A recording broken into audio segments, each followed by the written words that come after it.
Hello, I'm Bill McKenzie, Editorial Director at the George W. Bush Institute, and we're here today to talk about the debate over lifting the ban on exporting American crude oil.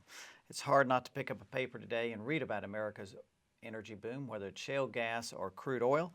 As one example of the boom, production of U.S. crude oil is projected to hit about 10 million barrels a day by the middle part of this decade, and that's up from about 6.5 million only last year.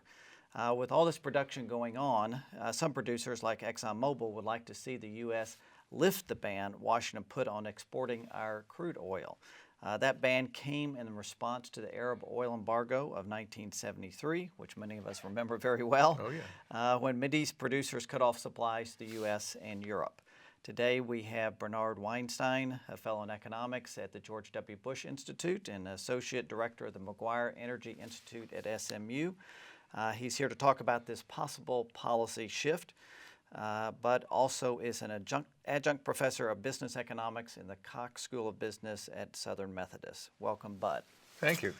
As you know, some policymakers, such as Lisa Murkowski of Alaska, are thinking hard about lifting this ban on exporting our crude oil. But others worry that lifting the ban is going to hurt consumers by raising the price of oil. Shouldn't we worry about that? No, I don't think we need to worry about it.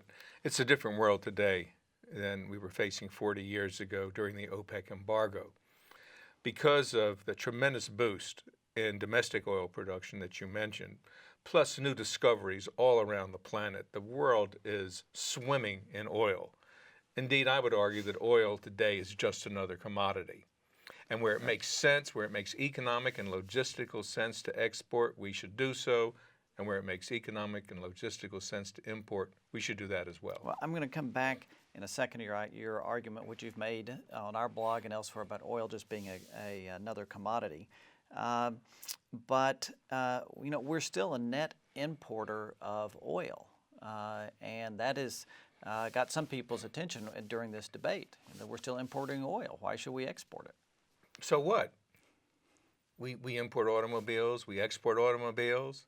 I just read that Honda is now exporting more U.S.-made vehicles than it's importing from Japan. So we export and import, and I don't think it's important to look at a particular commodity and say, are we on the plus side or the minus side?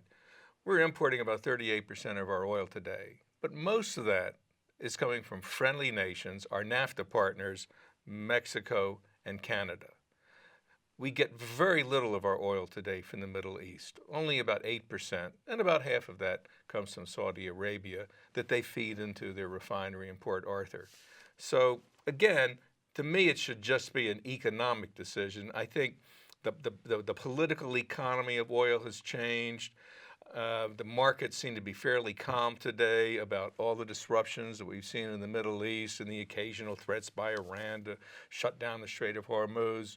The markets seem to take that in their stride now. So I'm not really concerned about national security issues related to oil. Right.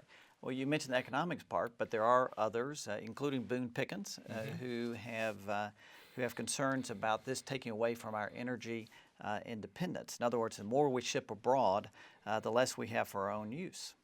I think energy independence is a straw man. I wish politicians would stop talking about it. How so? Well, it doesn't mean anything. And what does energy independence mean? I would argue that we're already energy independent. We're the world's #1 natural gas producer. We're the #2 coal producer. We're #1 in nuclear. We're #1 in renewables. And we're soon going to be #1 in oil. Right. The International Energy Agency has predicted, and you kind of alluded to this, that by 2016, the U.S. will reclaim its role as the world's #1 oil producer. At the same time that we're producing more, we're consuming less. We're just getting a lot more efficient in our energy use generally and our use of oil in particular. Right. Gasoline demand in the U.S. has been falling since 2007. So we're facing a glut of certain types of crude oil, and we should be exporting it. Well, and that brings up the issue of oil being on this global marketplace, global market. So is energy independence really a term we should be thinking about? Because it's produced from somewhere, it goes on this market, and people buy it. That's true. I don't think we should be talking and thinking in terms of energy independence. We should be thinking in terms of global markets and the fact that we are the world's #1 energy producing country. What about energy security? Should we be thinking in terms of energy security, not energy independence? Well, it seems to me that the best way to ensure energy security is to exploit all of our domestic resources, oil, gas, nuclear, coal, what have you. I think it's fair to say that the current administration in Washington is not a big fan of fossil fuels. All right. But the reality is that fossil fuels are going to be the dominant energy source for the next 50 years, both here and around the planet. So let's recognize that fact and exploit our domestic resources in an environmentally responsible way. After all, if you put Canada, the U.S., and Mexico together, we've got more hydrocarbon-based energy, indeed 5 times as much as OPEC. All right. So let's get back to this oil being just a commodity. You've written it's like rice and wheat or something like that. But is it really? Yes. How so? Well, we have all these geopolitical concerns that we dealt with over time. Mideast oil has been part of our big political discussion. But OPEC's not in the catbird seat anymore. If anyone's in the catbird seat, it's the United States of America. What's more, there is so much more oil and gas we could be producing if we had energy policies that were supportive. Right. And that's frankly not the case today. For example, right now there is a total ban on offshore leasing on both seaboards, the eastern third of the Gulf of Mexico and most federal lands and big chunks of Alaska. We could be producing a lot more and selling more into the global market.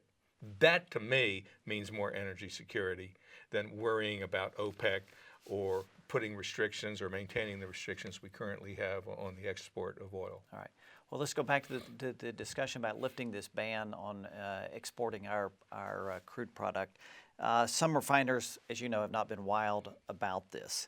Will lifting the ban affect our refining industry, which is already very linked to world markets? It's true that partly because of the ban on crude oil exports, we are exporting record amounts of gasoline, diesel, jet fuel, and other refined products. That's also a reflection of the fact that we have excess capacity because we're consuming less gasoline, diesel, what have you, domestically.